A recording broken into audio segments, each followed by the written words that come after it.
tremors, but it's a 7.4 magnitude earthquake which hit Nepal, which means it is in the Himalayan region. The Himalayan region is well known for earthquakes because that is where the Indian plate is going under the Eurasian plate. So it's a place where earthquakes do happen, and this is where this earthquake probably happened. The epicenter is somewhere in Nepal. I have with me what is only the latitude and longitude of the epicenter, which is 28.31 degrees north latitude and 84.84 degrees east longitude as the epicenter of the earthquake. Right. Pallav, you're saying that the epicenter was in Nepal, but it really seemed to be so strong. Tremors were felt in large parts of India, including right here in the capital.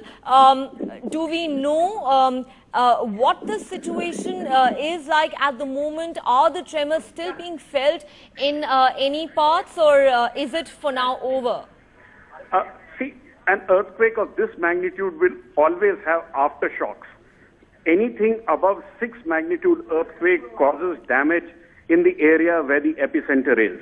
So 7.4 magnitude earthquake in Nepal would have caused damage there, but the tremors and the energy which is dissipated in an earthquake can travel very, very far, which is why even though Delhi is a few hundred kilometers away from Nepal, the tremors were felt as far away as Delhi.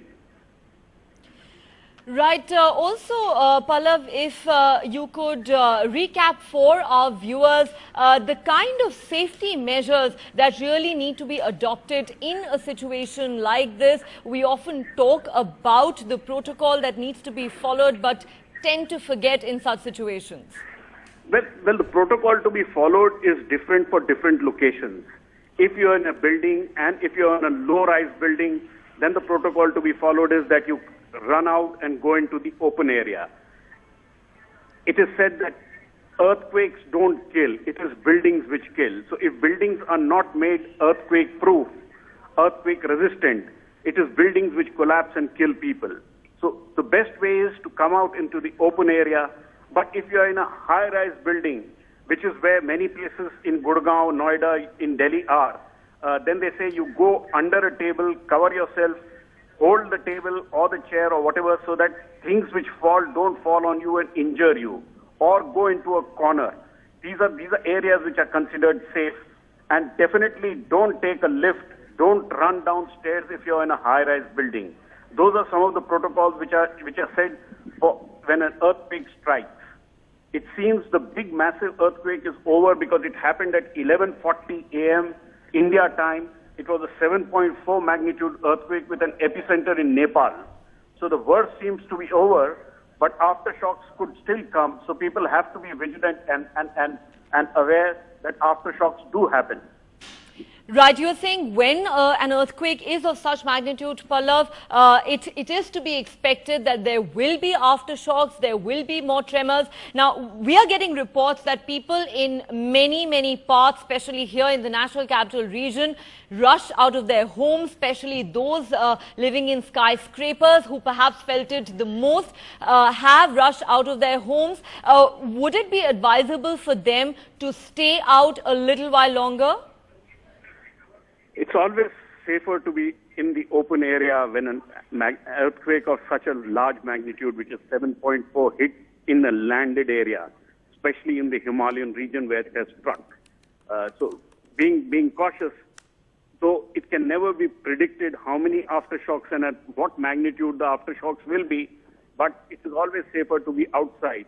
And fortunately, this earthquake has happened during daytime. Earthquakes of this magnitude, when they happen in the night time, they cause a lot more loss of life, simply because people are indoors and they can't come out. This magnitude 7.4 earthquake happened with an epicenter in Nepal. So the tremors felt in Delhi, people did feel them, but obviously at the epicenter, the tremors must have been very strong. You just mentioned, Pallav, that a 7.4 magnitude earthquake is pretty strong.